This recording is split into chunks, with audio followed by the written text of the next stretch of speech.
An evil so abhorrent as the Holocaust was always bound to attract some of the most despicable individuals to have ever walked the earth. Sadistic and merciless psychopaths, they were given free rein to exact some of the most horrific crimes against their fellow man. Today, Descent into Darkness explores the very depths of evil as we examine a rogues gallery of Nazi concentration camp guards. Amon Leopold Goeth, aka the Butcher of Plaszow. Camps active, Kraków-Plaszow. Thanks to the excellent portrayal in the epic film Schindler's List by Ralph Fiennes, I think we may as well start with the ray of sunshine that was Amon Goeth. Born in Vienna in 1908, Goeth had dropped out of public school, having initially gone to study agriculture. His youthful head was quickly filled with the extreme right-wing ideals of the interwar years, joining the Nazi Party's youth wing in 1925, quickly gaining notoriety for his staunch commitment to the cause, and joining the full version of the party 5 years later, being given the membership number 510764. Also in the same year applying to join the Austrian SS, which was granted in 1932, after he had satisfactorily passed a 2-year probationary period. When in 1933 the Nazi Party was declared illegal in his home country, Goeth fled to Germany and continued to work for the party in exile from the city of München as a smuggler of arms and radio equipment. He was arrested a few times but released due to lack of evidence. Following the Anschluss of 1938 that politically aligned Austria and Nazi Germany, Goeth returned home and resumed his party work. Also soon marrying Anna Geiger in the October, and would go on to have 3 children, although the firstborn, Peter, would tragically die of diphtheria at only 7 months old. Skipping ahead a little, Goeth, now a member of the infamous SS Totenkopfverbände, or Death's Head Unit, was selected to oversee the construction of a new concentration camp at Plaszow, a southern suburb of Kraków, in February of 1943.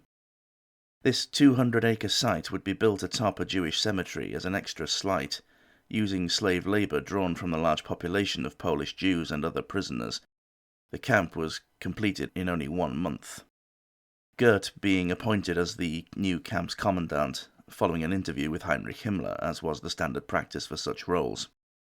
A large, well-appointed mansion was built for Goeth and his family that overlooked the camp. The hastily erected camp would suffer from outbreaks of typhus and other diseases due to the poor sanitation and densely packed nature of the inmates' accommodation, but of course this was of no concern to the guards, whose quarters were far better equipped and maintained. In March that year, Goeth oversaw the liquidation of the Kraków ghetto, and all residents that weren't amongst the many hundreds killed in the process were moved to the Plaszow camp and were forced into slave labour, carrying out various low-level manufacturing and other menial jobs, including working in a nearby stone quarry. All of those that were incapable of working were summarily murdered. This equated to many thousands more deaths. Of course, this was where Oskar Schindler joins the story, but that's a story for another day. Goeth was also put in charge of the liquidation of the ghetto at Tarnów. Previously, around 10,000 had been brought from there to Plaszow. When the final roundup was conducted in September 1943, only 8,000 remained. Most of these would be transported to Auschwitz, where they would have been further selected to have either continued as slave labour or immediately gassed. Less than half of those inmates would even survive the train journey. Goeth displayed his newfound sadism at Plaszow, declaring to all assembled groups of fresh inmates, "Ich bin jetzt dein Gott." I am your God now. Goeth took this self-appointed god complex to the extreme. To anyone who displeased him in the slightest, he would think nothing of shooting them without warning, either by his own hand or ordering one of the guards. Indeed, it was said of him that he wouldn't even eat his breakfast until he had shot someone. At his villa that overlooked the camp, he had a balcony that led off his bedroom. From here he was known to observe the goings-on down the sights of a Mauser K98K rifle, watching for anyone whom he thought wasn't moving fast enough, or had made the mistake of stopping for a second to rest their weary feet or take a quick drink of water. A shot would then ring out, and that inmate would fall to the floor, dead. This shock, of course, then chivying the other inmates into running whilst they went about their duties, much to Gert's amusement.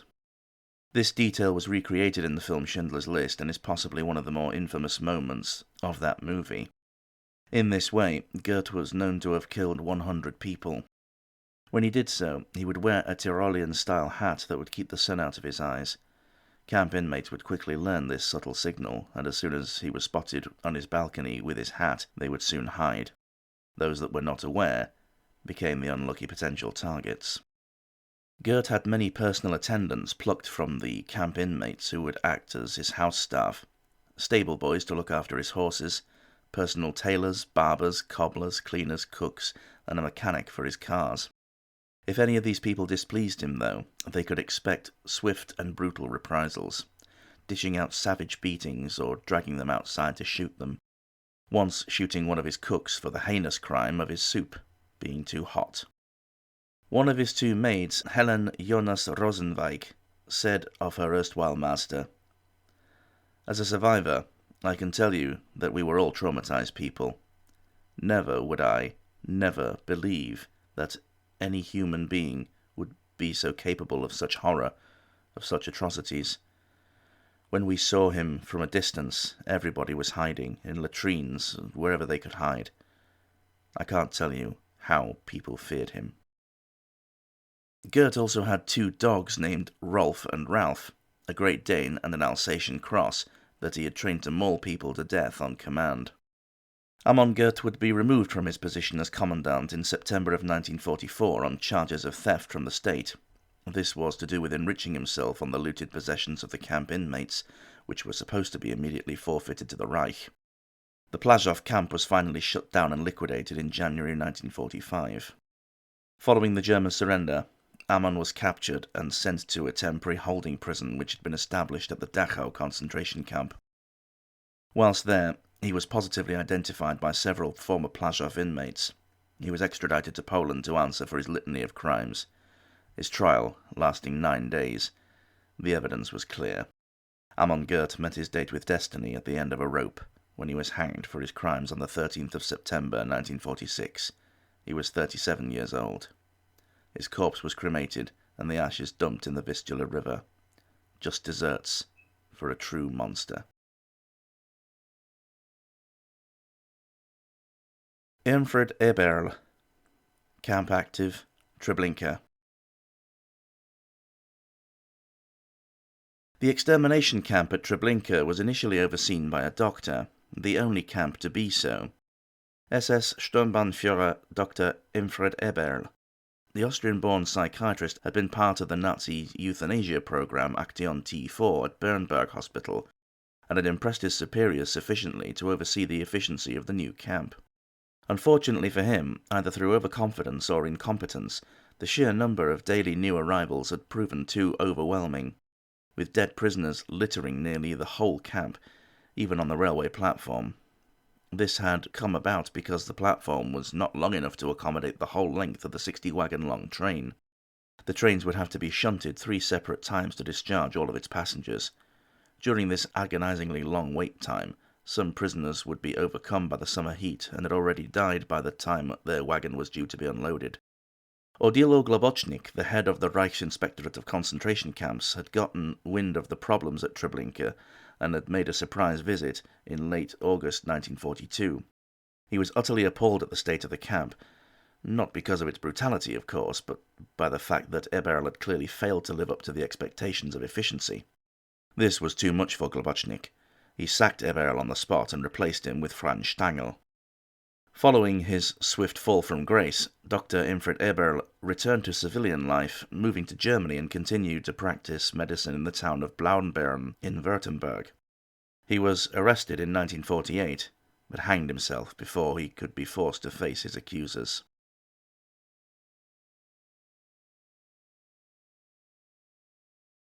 Franz Stangl, aka the White Death. Camps, Sobibor and Treblinka. Franz Stangl had a proven track record of efficiency and experience that he had gained at the Sobibor death camp. When he arrived at Treblinka a few days after Eberl's sacking on September 1st, 1942, he noted, "The road ran alongside the railway. When we were about 15-20 minutes' drive from Treblinka, we began to see corpses by the line. First just 2 or 3, then more. And as we drove into Treblinka station, there were what looked like hundreds of them, just lying there. They'd obviously been there for days in the heat. In the station was a train full of Jews, some dead, some still alive. That too looked as if it had been there for days." Stangl wasted no time in cleaning up the camp. He drafted in extra Sonderkommandos to clear the huge backlog of bodies that still lay rotting in the heat and, of course, process the new arrivals. Naturally, when this was finished, the trains began to run again, bringing more and more unsuspecting victims to their inevitable fate. Stangl took a bit of a back seat to the proceedings at Treblinka once order had been restored, being rarely seen by the prisoners. On the rare occasions that he was seen, he was usually in a white SS uniform, far removed from the black or Wehrmacht green that the other SS wore. This led to him acquiring the nickname, the White Death. Stangl's post-war story took him to Syria via one of the infamous rat lines, assisted by the Vatican and the provision of a fake passport, staying there for 3 years. Later in 1951, he moved to Brazil and ended up working at Volkswagen's factory in São Bernardo do Campo. Incredibly, throughout this entire time, he never used an assumed name. It is astounding, therefore, that he evaded capture for so long. He would finally be arrested in 1967 after having been tracked down by Simon Wiesenthal and was extradited back to Germany and was indicted for his role in the deaths of around 1 million people. Whilst he did not deny his role, he pathetically attempted to justify a lack of guilt by saying variously, "My conscience is clear. I was simply doing my duty. What I had to do, while I continued my efforts to get out, was to limit my own actions to what I, in my own conscience, could answer for.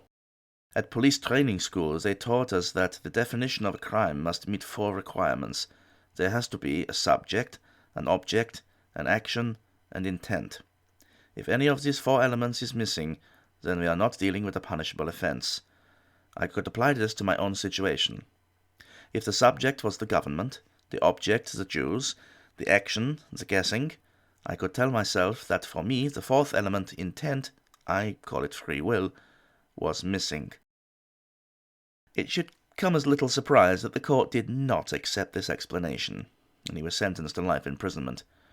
Franz Stangl died on the 28th of June 1971 in Düsseldorf prison from heart failure. Kurt Franz, aka the Doll, Camp Treblinka. Following a large uprising by the Sonderkommando at Treblinka, a huge cover-up was instigated and even attempting to hide the news from Berlin, as no official report were ever submitted. Odilo Globochnik forwarded a message to Treblinka that due to the Russian advance, Action Reinhard was to cease that October, and Stangl would be recalled to Trieste in Italy to help root out Italian partisan groups. This left the camp under the command of SS Untersturmführer Kurt Franz, nicknamed the Doll by the prisoners for his chiseled and dashing good looks. Franz was far more brutal than his predecessor, dishing out beatings with his own hands and setting his giant St. Bernard dog Barry on prisoners by uttering the sick order, "Mensch, fass den Hund!" or "Man, grab that dog!" further reiterating the dehumanization of the Jewish people by switching the roles of Barry and his victim. To add further humiliation to the inmates, Franz penned a song that he forced everyone to sing at morning roll call. The melody was taken from a similar song at Buchenwald and was in the key of D major. The translated lyrics were as follows: "Looking squarely ahead, brave and joyous at the world, the squads march to work. All that matters to us now is Treblinka. It is our destiny. That is why we have become one with Treblinka in no time at all. We know only the word of our commander. We know only obedience and duty. We want to serve, to go on serving, until a little luck smiles on us again. Hooray!" A viewer from my video covering Treblinka was kind enough to share with me a video of singing the Treblinka song. I'll link it for you in the description. Franz started a small photo collection of the camp, which was expressly forbidden by the SS, but because of this, we have a valuable record of what the camp looked like before it was liquidated. He titled the album Schöne Zeiten, Good Times. Time would catch up, however, with SS-Untersturmführer Kurt Franz in 1965, when he was found guilty of the collective murder of around 300,000 people, along with 35 specific acts of murder or violence against the prisoners sent to the camp. Naturally, he denied everything and tried to minimize his involvement during his time in command. His photo album was found amongst his possessions. He was sentenced to life imprisonment, eventually being released on compassionate grounds in 1993, finally dying in 1998. A far easier fate than that of many of his victims. His SS uniform is now on display at the New England Holocaust Institute and Museum of Boston, Massachusetts. Irmgard Irma Ilse Grese, aka the Hyena. Camps Auschwitz, Ravensbrück, and Bergen-Belsen.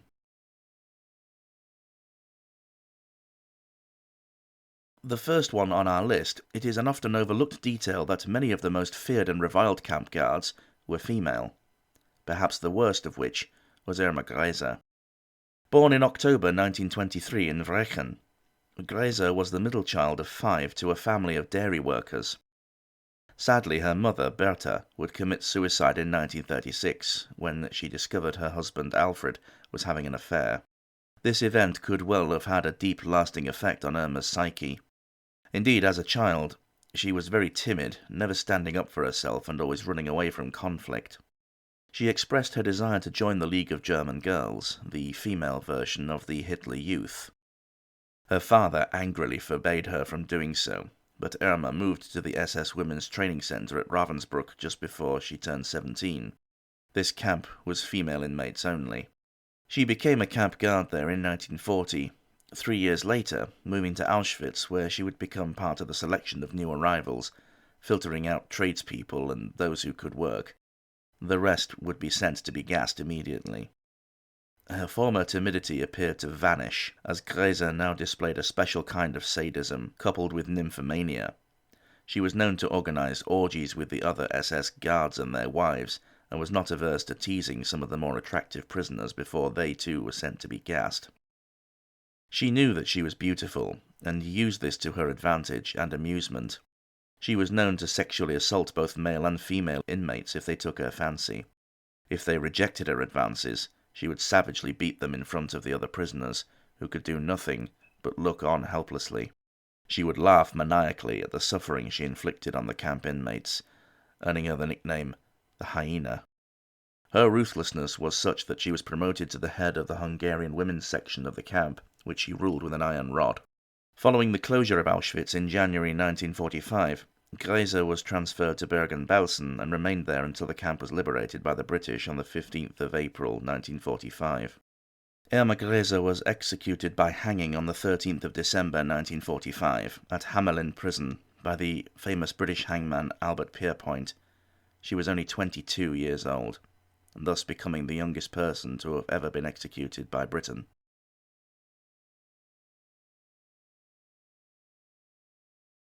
Josef Kramer, aka the Beast. Camps Natzweiler Struthof, Auschwitz, and Bergen-Belsen. Pictured here alongside Irma Grese, Kramer would gain his place in infamy as the man deputized to oversee the gassing operations at Birkenau, the second Auschwitz camp. In the April of 1941, Kramer was named commandant of the Natzweiler Struthof concentration camp.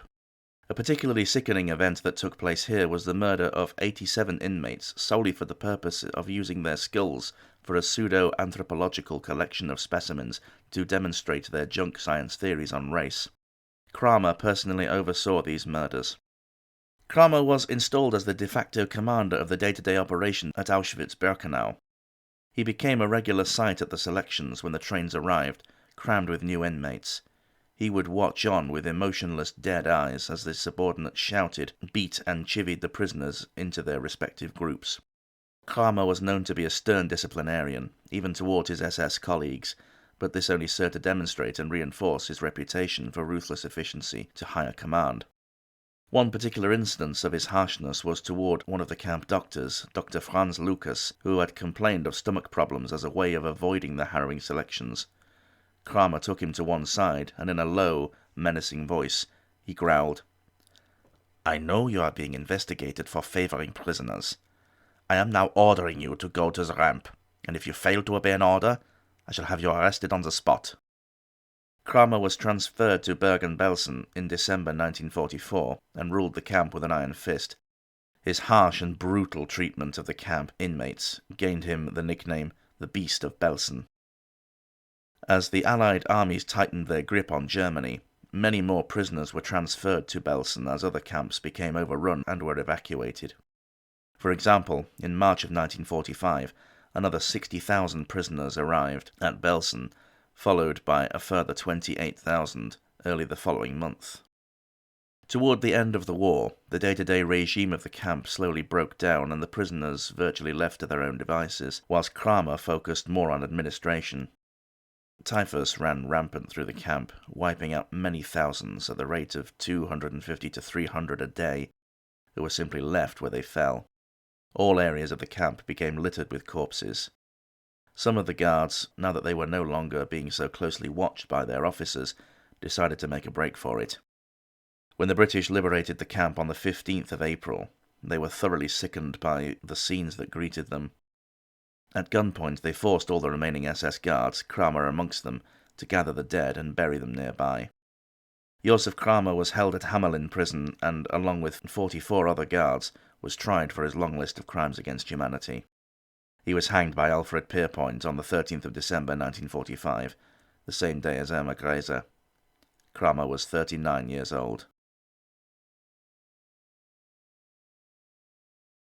Ilse Koch, a.k.a. the Bitch. Camps Buchenwald and Sachsenhausen. Ilse Koch would certainly earn her unflattering nickname during her time served with the SS.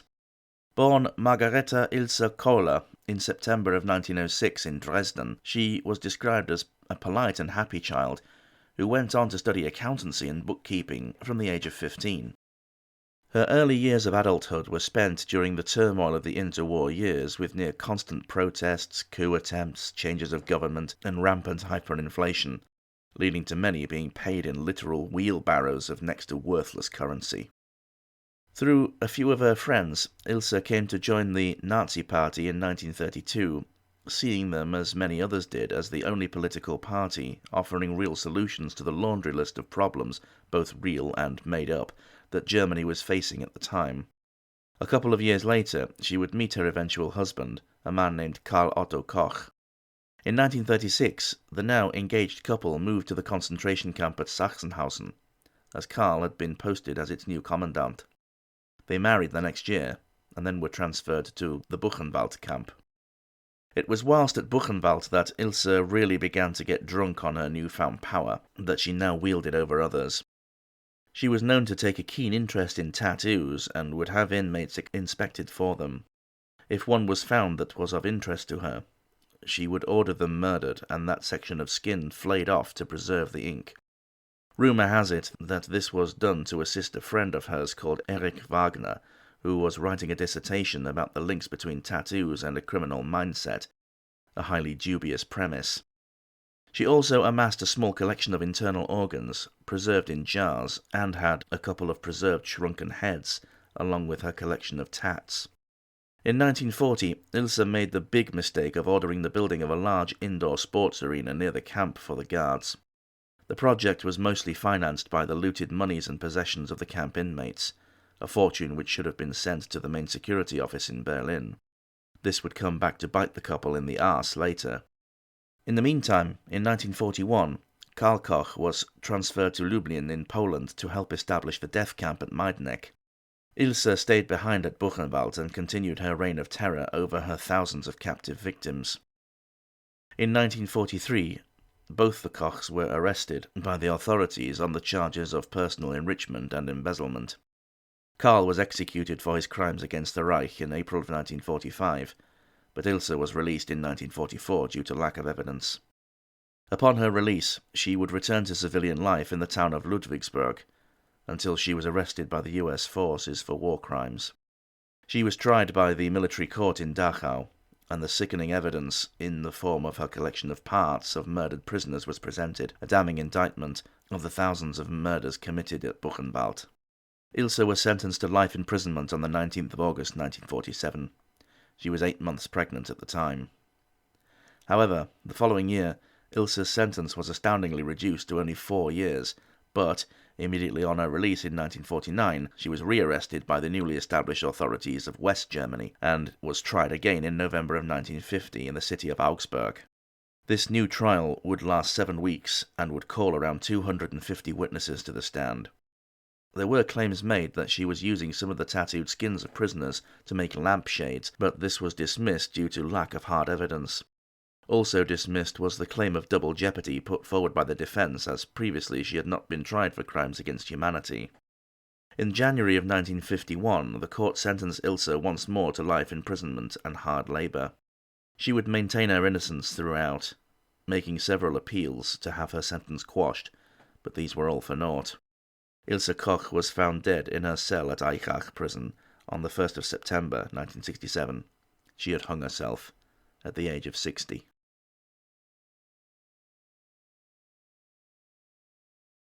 Maria Mandl, aka the Beast. Camps Lichtenberg, Ravensbrück, and Auschwitz. Our last female entry for this installment, Maria Mandl, would be the monster in immediate charge of the women's section at Auschwitz. Mandl was born in January 1912 in Münzkirchen in Austria.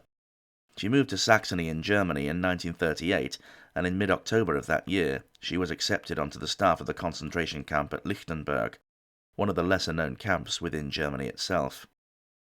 In mid-May the following year, she was moved to the newly built women's camp at Ravensbrück.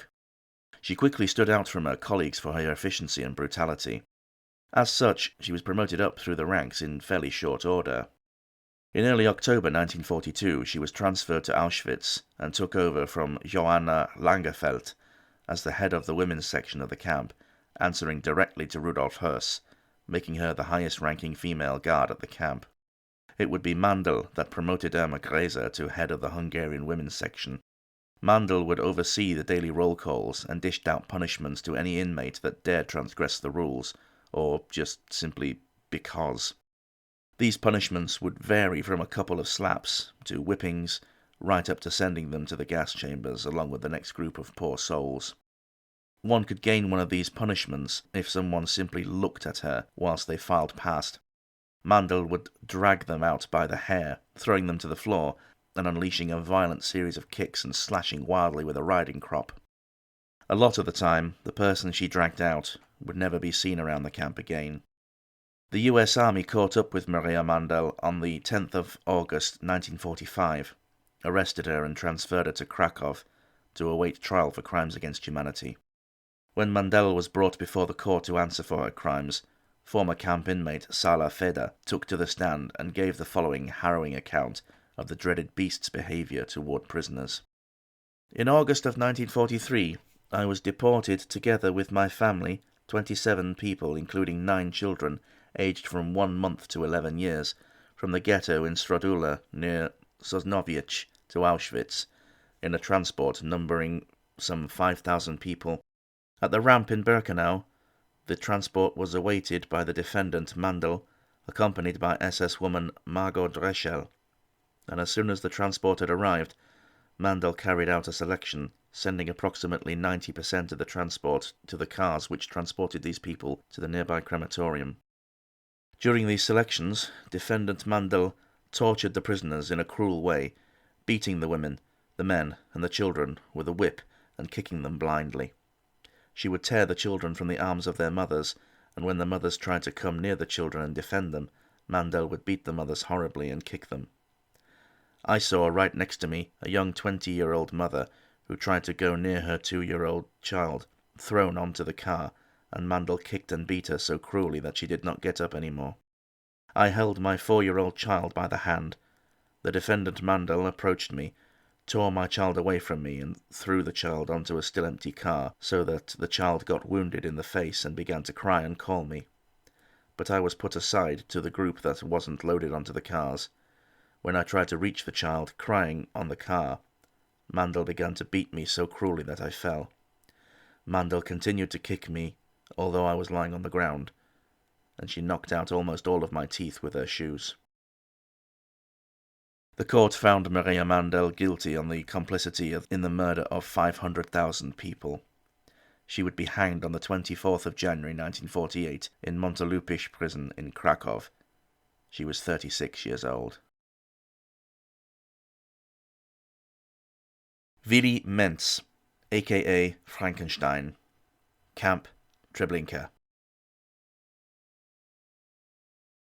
Another equally feared guard was SS member Willi Mentz, nicknamed Frankenstein because of his choice of attire being a doctor's white lab coat. His job was to deal with the new arrivals that were too weak or feeble to keep up with the others, or the ones that resisted too much. These prisoners would be taken to a separate block disguised as an infirmary called the Lazarette that, once through the door, opened out onto a huge pit around 7 meters deep. They would be lined up along the edge of the pit, and Frankenstein would simply make his way down the line and coldly put a bullet in the back of their heads, whilst an assistant followed close behind to make sure that they fell forward into the pit. Willi Mentz was transferred to Sobibor for a short time following the liquidation of Treblinka, and from there being part of the SS force dealing with resistance and partisans. Following the end of the war, Mentz returned to the now West Germany to his old job of a milkman. But his luck would not hold forever, as Mentz was arrested 20 years later in 1965 and convicted of the direct complicity in the murder of 700,000 people and was sentenced to life imprisonment. He was released in March 1978 due to ill health and died 3 months later. Ivan Marchenko, a.k.a. Ivan the Terrible. Camp Treblinka. The most feared of the Travniki guards at Treblinka was Ivan Marchenko, known as Ivan Grozny, the Terrible, after the moniker of infamous Russian Tsar Ivan IV. This Ukrainian man would stalk up and down the lines of prisoners as they waited for their turn in the gas chambers, assaulting and killing randomly. For this, he carried an iron bar and a sword. He was known for savagely cutting women's breasts off or the genitalia of men with a single upsweep of the sword, and even laying open the abdomens of pregnant women. His whereabouts after the war were a great mystery, with many understandably really wanting to bring him to the justice that he so richly deserved. The disgusting monster that was Ivan the Terrible was thought to have been identified. A Ukrainian expat living in the USA by the name of John Demyanyuk was positively identified by Treblinka survivors as being the infamous Travniki man. Whilst it was firmly established by the publication of his SS ID card that Demyanyuk worked at the Sobibor camp, he was insistent that he did not have anything to do with the gas chambers or the direct murder of any of the other inmates, and flatly denied ever being at Treblinka. Demyanyuk was extradited to Israel and put on the trial in 1986. One of the survivors from Treblinka became a key witness for the prosecution after he was put on the stand and asked if he could identify the defendant.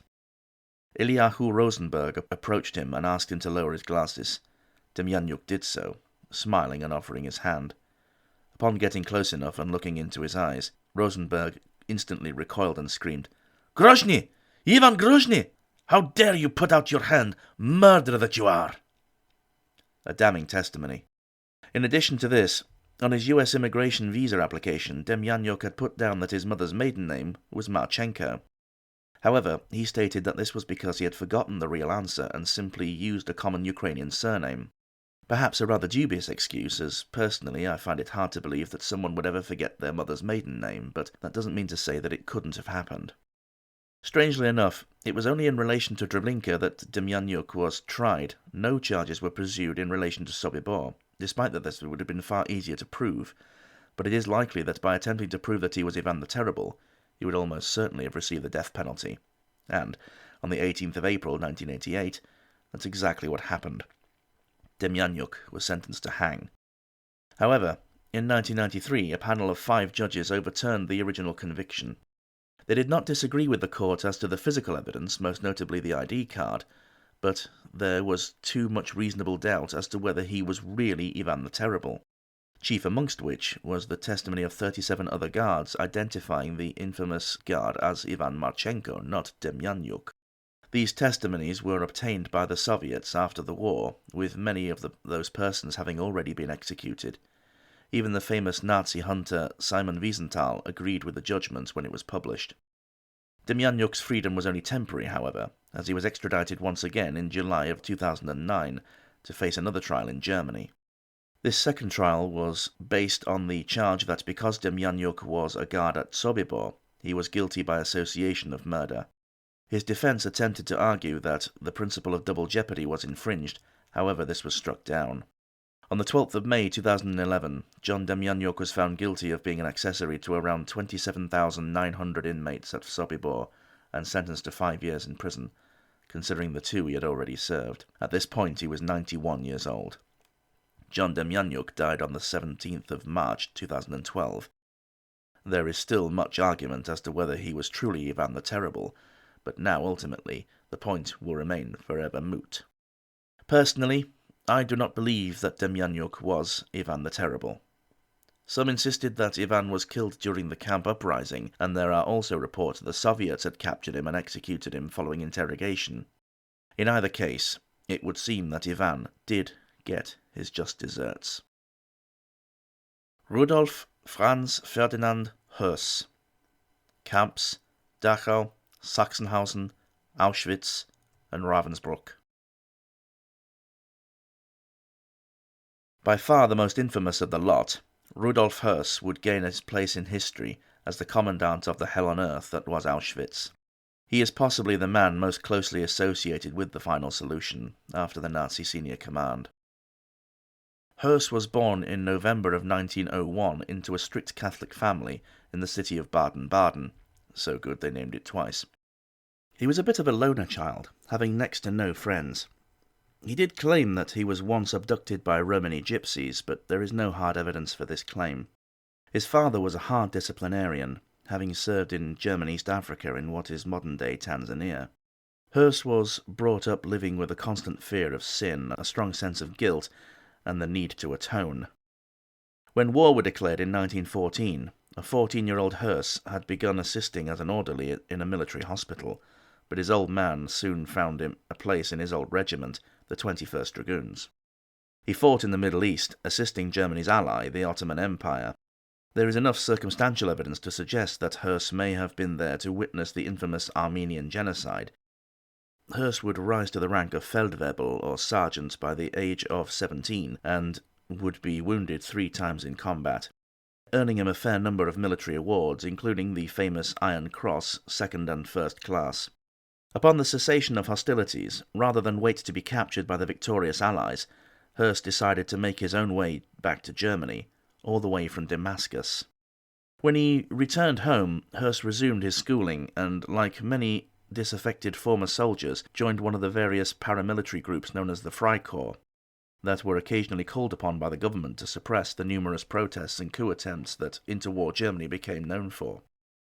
Höss attended a rally in 1922 for the rapidly growing Nazi Party and their fiery speaker Adolf Hitler. After hearing Hitler speak, Höss was compelled to join the party, becoming member number 3240. A wee while later, in May of 1923, acting on the orders of Hitler's future private secretary Martin Bormann, Höss and his squad severely beat a political opponent by the name of Walter Kadov, then cut his throat and shot him in the head for good measure, perhaps a sign of things to come of Höss's murderous side. However, such an act would not go unpunished, and Höss was arrested and sentenced to imprisonment in Brandenburg. Astoundingly, he would be released in 1928 as part of an amnesty, which, given his crime, is incredulous, but these were very strange times to be alive. In April of 1934, Höss joined the SS and quickly assigned to the Totenkopfverbände, and becoming a devotee of Himmler. This admiration did not go unnoticed, and Höss was soon rewarded by being assigned to the Nazis' first concentration camp at Dachau. His astute attention to detail led him to being promoted to the rank of Hauptsturmführer, or captain, and was moved to Sachsenhausen, and took up the role of adjutant under Camp Commandant Hermann Baranowski. When the invasion of Poland began in 1939, Höss applied to join the Waffen-SS, the armed wing that fought alongside the regular army, the Wehrmacht. His performances were such that he was recommended by his superiors for promotion and further advancement. He returned to Sachsenhausen in January 1941, and at some point ordered all the prisoners of his section of the camp to stand outside in the freezing cold, around minus 26 degrees Celsius. Most of them had no warm clothing. 145 people would succumb to the extreme temperature. Following the Polish capitulation, Höss was sent to Poland to assess a potential site for new camps. He identified the old Polish army barracks near a small settlement named Oświęcim, but history would come to know it by the Germanic version, Auschwitz. Höss submitted his report, and upon the camp's completion was appointed as its commandant.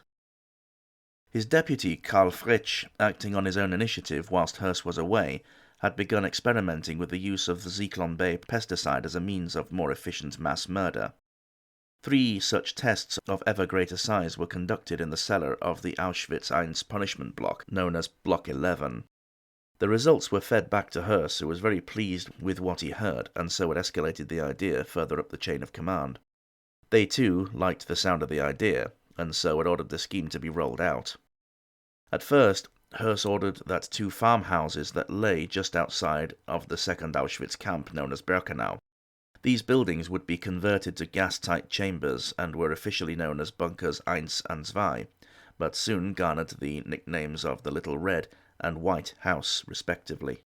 Höss sought counsel on the best methods for disposal of the bodies, and was shown how to use gigantic pits with iron grates at the bottom that could be stacked alternately with bodies and wood, with a little accelerant to get the blaze started, after which the pile would easily begin spreading on its own. A short plateway with tipping trucks could be loaded with bodies and pushed along the short distance to the fire pit. Both sites proved highly successful, but it was felt that it would be far better to expand the facilities inside the Birkenau camp and bring all of these so-called Sonderaktionen, or special actions, in-house for the sake of efficiency and security. At its height, the Birkenau camp would have a further 4 purpose-built gas chambers and crematoria built within the enclosure of the main camp, the 2 most active being at the far end of the selection ramp. Over the course of 56 days, beginning on the 8th of May 1944, Birkenau would be sent a staggering 430,000 Hungarian Jews, all of which were sent to be gassed immediately. This specific operation became known as Aktion Höss, but even the greatly expanded facilities struggled to process them all. Around 10,000 a day were being gassed.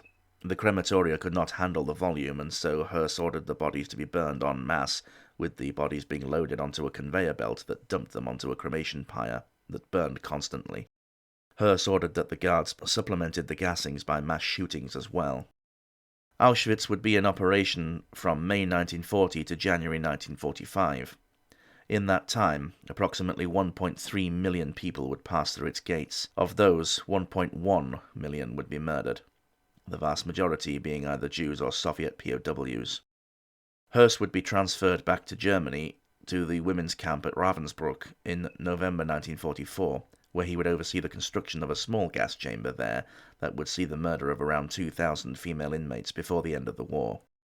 At the end of the war, Höss attempted to pass himself off as a sailor of the Kriegsmarine, but was outed by his wife Hedwig after the family was heavily interrogated by the British.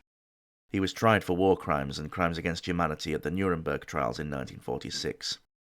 During his trial, he stated matter-of-factly to the court, "I commanded Auschwitz until 1st of December 1943, and estimate that at least 2.5 million victims were executed and exterminated there by gassing and burning, and that at least another 500,000 succumbed to starvation and disease, making a total of around 3 million dead. This figure represents around 70 to 80% of all persons sent to Auschwitz as prisoners, the remainder having been selected and used for slave labor in the concentration camp industries. Included amongst the executed and burned were approximately 20,000 Russian prisoners who were delivered to Auschwitz in Wehrmacht transports operated by regular Wehrmacht officers and men. The remainder and total number of victims included around 100,000 German Jews and a great number of citizens, mostly Jewish, from the Netherlands, France, Belgium, Poland, Hungary, Czechoslovakia, Greece, and other countries. We executed about 400,000 Hungarian Jews alone at Auschwitz in the summer of 1944. It is very interesting to note that Hirsch's very high estimation of the total number of prisoners that Auschwitz dealt with. Modern consensus put those numbers just under 3 times less what he stated. However, he was the head honcho, le fromage grand, if you will. So it could be argued that he would know far better than most as to how many victims that dreadful place laid claim to.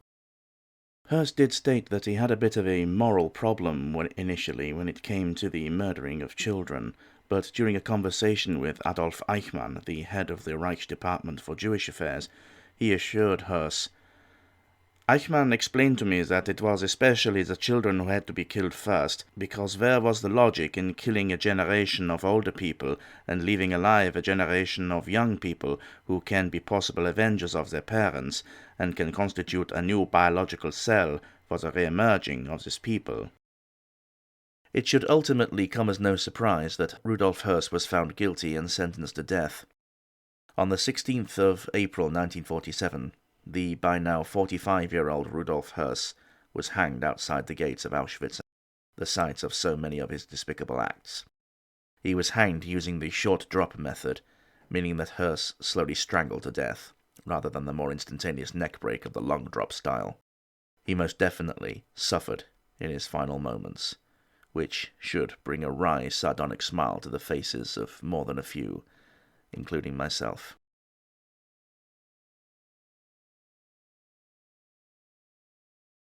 Legacy.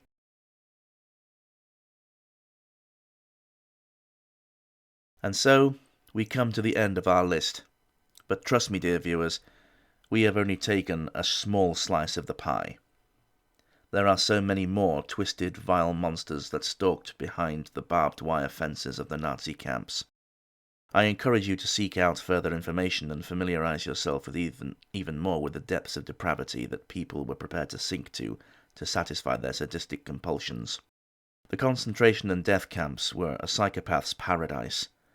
Freed from the consequences of their actions and unleashed on a captive audience, it is not an exaggeration to say that the lunatics were literally running the asylum. Within their many walls, some of the most horrific, disgusting, and deplorable acts were committed against an almost totally defenseless population, whose only hope of survival was to simply hope that you weren't next. The harrowing stories of those who were lucky enough to survive the unimaginable horrors serve as a stark and sobering testimony to just what our species is capable of when evil is allowed to reign. The fine details have been picked over by scholars time and time again, and will be forevermore in the quest for new knowledge. And then, of course, there is the disgustingly insidious agenda of those who would seek to deny that any of it ever happened, despite the veritable Mount Everest of evidence that it most definitely did. These many scars on humanity run deep, and it is our moral duty to educate the next generation and provide them with the tools to spot the potential rise of another tyrannical regime and bring them down before it is too late. But as sure as God made black and white, what's done in the dark will be brought to the light. Johnny Cash.